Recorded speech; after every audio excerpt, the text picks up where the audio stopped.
Welcome back to my রিমানিস রান্নাঘর। তো আজকের আমি একটা দুর্দান্ত রেসিপি নিয়ে চলে এসেছি তোমাদের জন্য, শুধুমাত্র তোমাদের জন্য আমি এই রেসিপিটা নিয়ে চলে এসেছি।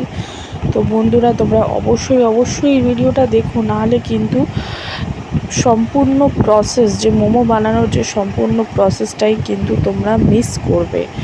তো দেখো, আমি এখানে মাপটা কিন্তু আমি নিচে লিখে দিয়েছি যাতে তোমাদের সুবিধা হয়, কারণ ভিডিওর মধ্যে এত তাড়াতাড়ি মাপঝোপ ঠিক করে কিন্তু বলা যায় না। আর যেহেতু আমার ঠান্ডা লেগে গলাটা ভীষণই খারাপ, তো তার জন্য আমি নিচে কিন্তু মেনশন করে দিয়েছি সব কিছু, যাতে তোমাদের বুঝতে কোনো অসুবিধেই না হয়।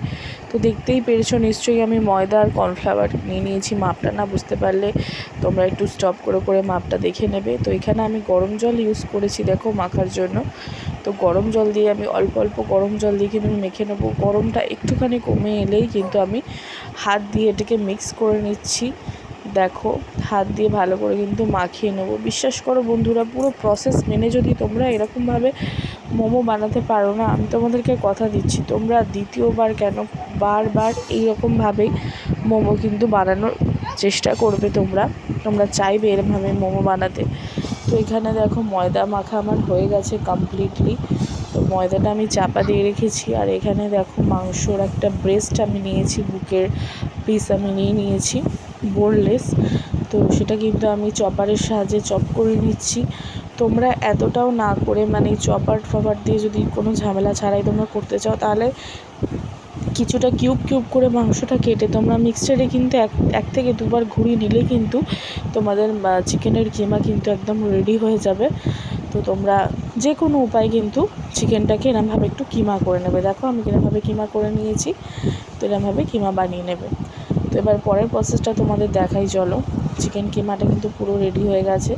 মিক্সচারের সাহায্যে করতে পারো বা এরকম চপারের সাহায্যেও করতে পারো, সেটা অ্যাজ ইউর চয়েস। সো এবারে আমি একটা বোলের মধ্যে চিকেনগুলোকে নিয়ে নিয়েছি। মাপঝোপটা তোমাদের এই কারণেই আমি দেখাচ্ছি নতুন করে, কারণ এই মোমো বলো বা যে কোনো এরকম ফাস্টফুড রান্নায় বলো, যদি মাপঝোপ ঠিকঠাক না থাকে তাহলে কিন্তু জিনিসটা পারফেকশন হয় না। তো সেই কারণে তোমাদের আমি দেখিয়ে দিচ্ছিলাম, নিচেই আমি মেনশন করেছি। তো দেখো, এখানে আমি অ্যাড করে দিয়েছিলাম হচ্ছে গ্রিন চিলি, অনিয়ন, তারপরে তোমার পেঁয়াজ কালি, তারপরে হচ্ছে গাজর, তারপরে ধনেপাতা, সব কিছুই কিন্তু আমি একে একে অ্যাড করে দিয়েছি। তারপরে আমি গোলমরিচ গুঁড়োটা একটু বেশি করে অ্যাড করে দিয়েছি, ঠিক আছে। তারপরে সয়া সস অ্যাড করেছি। সব কিছুই তোমরা এরমভাবে অ্যাড করতে থাকবে। আর স্বাদ অনুযায়ী নুনটা কিন্তু অবশ্যই দেবে। দিয়ে ভালো করে কিন্তু মিক্স করে নেবে। এবার দেখো, আমি ভালো করে মিক্স করে নিচ্ছি। দেখো, খুব সুন্দর করে কিন্তু আমার সবটা মিক্স করা হয়ে গেছে। হ্যাঁ, রেসিপিটা চিকেন মোমো রেসিপি, তার সাথে একটা টিপস আছে, দুর্দান্ত টিপস, যেটা অ্যাড করলে মোমোর সাথে আরও খেতে ভীষণ ভালো লাগে।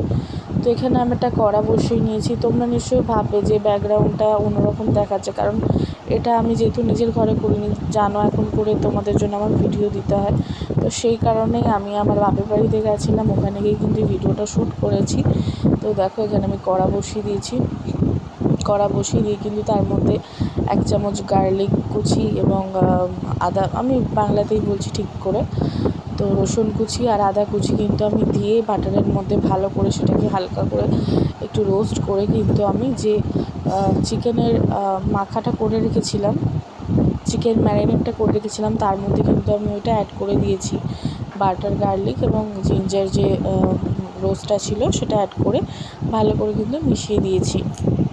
এই যে টিপসটা তোমাদের দেখালাম, চিকেনের সাথে এই বাটার, গার্লিক এটা একটু রোস্ট করে, জিঞ্জার রোস্ট করে এটা মেশানো, এটাই হচ্ছে সবথেকে বড় টিপস। তোমরা এটা করে দেখবে, ভীষণ টেস্টি হয় এবং আলাদা রকমেরই ফ্লেভার আসে। তো যাই হোক, এবার আমি ময়দার কাছে চলে এসেছি। ময়দাটাও আমার অনেকক্ষণ হয়ে গেছে। তো এবার আমি ময়দাটাকে একটু ময়দা ছড়িয়ে, দেখো ভালো করে কিন্তু ময়দাটাকে ভালো করে লিচি করে নেবো। দেখতেই পাচ্ছ, আর একটু ভালো করে ময়দা দিয়ে আমি একদম সফট করে একটু ভালো করে হাতের সাহায্যে মেখে নিয়ে ভালো করে কিন্তু বেলে নিচ্ছি। দেখো, এখানে দেখো, আমি একটা ডো বড় করে বেলে নিয়েছি। এবার একটা কাঁচের গ্লাস বা তোমরা স্টিলের গ্লাস থাকলেও হবে, তোমরা যেরকম সাইজের মোমো বানাতে চাইছো সেরকম সাইজ করে কিন্তু তোমরা এটাকে গোল গোল করে কেটে নিতে পারো। আর বলবো না যে এটাই করতে হবে, তোমরা চাইলে ছোট ছোট করে নেচি করেও কিন্তু, যেভাবে আমরা এমনি সময় কম সময় যখন আমরা মোমো বানাই তখন আমরা যেভাবে করি ঘরে, সেভাবেও কিন্তু করতে পারো ছোট ছোট নেচি করে তোমাদের মতো, সেটাও করতে পারো। এটা সম্পূর্ণ অপশনাল, এটা তোমাদের ব্যাপার তোমরা কীভাবে করবে। তো দেখো, আমি যে স্টাফিংটা রেডি করে রেখেছিলাম সেই স্টাফিংটা কিন্তু আমি ময়দার মধ্যে দিয়ে পুরটা করে নিচ্ছি। তো আমি একটা আলাদা রকমেরই মানে স্টাইলটা করেছি। তো তোমরা এই স্টাইলেও করতে পারো বা তোমাদের যে কোনো স্টাইলে তোমরা করতে পারো। আমি একটা সহজ স্টাইল করেছি, বেশি আমার হাতে সময় ছিল না, খুব তাড়াহুড়োর মধ্যে করেছিলাম। তো সেই কারণে আমি যতটা পেরেছি সহজের মধ্যে দিয়ে করার চেষ্টা করেছি। তো এখানে আমি একটা স্টিমার বসিয়ে দিয়েছি। তো স্টিমারের মধ্যে কিন্তু আমার মোমোগুলোকে দিয়ে আমি 15 মিনিট কিন্তু ভাপিয়ে নেবো, ঠিক আছে। তো 15 মিনিট ভাপিয়ে নেওয়ার পরে কিন্তু আমার মোমো একদম রেডি হয়ে যাবে। আর অবশ্যই মোমোগুলো দেওয়ার আগে একটু তেল ব্রাশ করে নেবে স্টিমারের মধ্যে, আমি তো যদিও দেখিয়ে দিয়েছি। তো দেখো, এই স্টেনলেস স্টিলের মধ্যেও কিন্তু আমি একটু তেল ব্রাশ করে নিয়েছি, সেটা তোমাদের দেখাবো পরবর্তীতে যে কেন করলাম। দেখো, এটা একটা স্টাইল আমি করছি।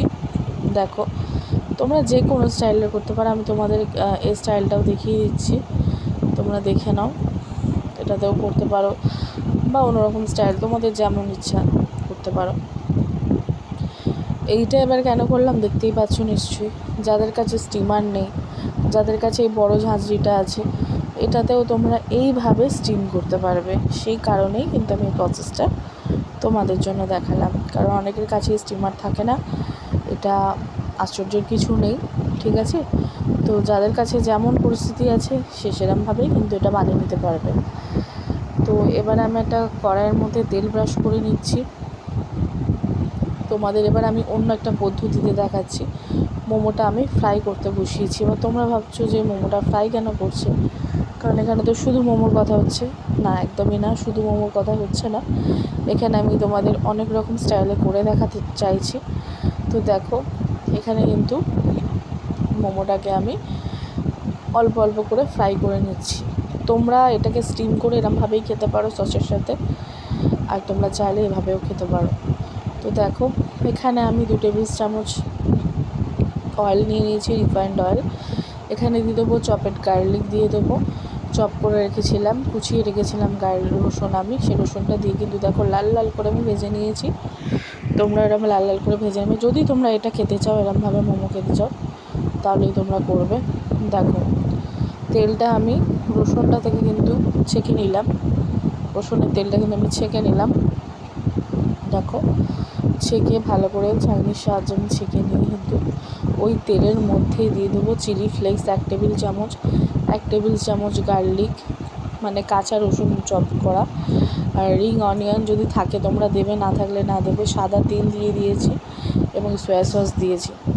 তো এটা না অসাধারণ খেতে হয়। ভিনিগারও 1 টেবিল চামচ দিয়েছি। এবং এই সেসেমা অয়েলটা যদি তোমাদের কাছে থাকে দেবে, না থাকলে না দেবে, এটা যে কোনো স্টোরে তোমরা পেয়ে যাবে। তো একটু ওয়াটার দিয়ে দিলাম।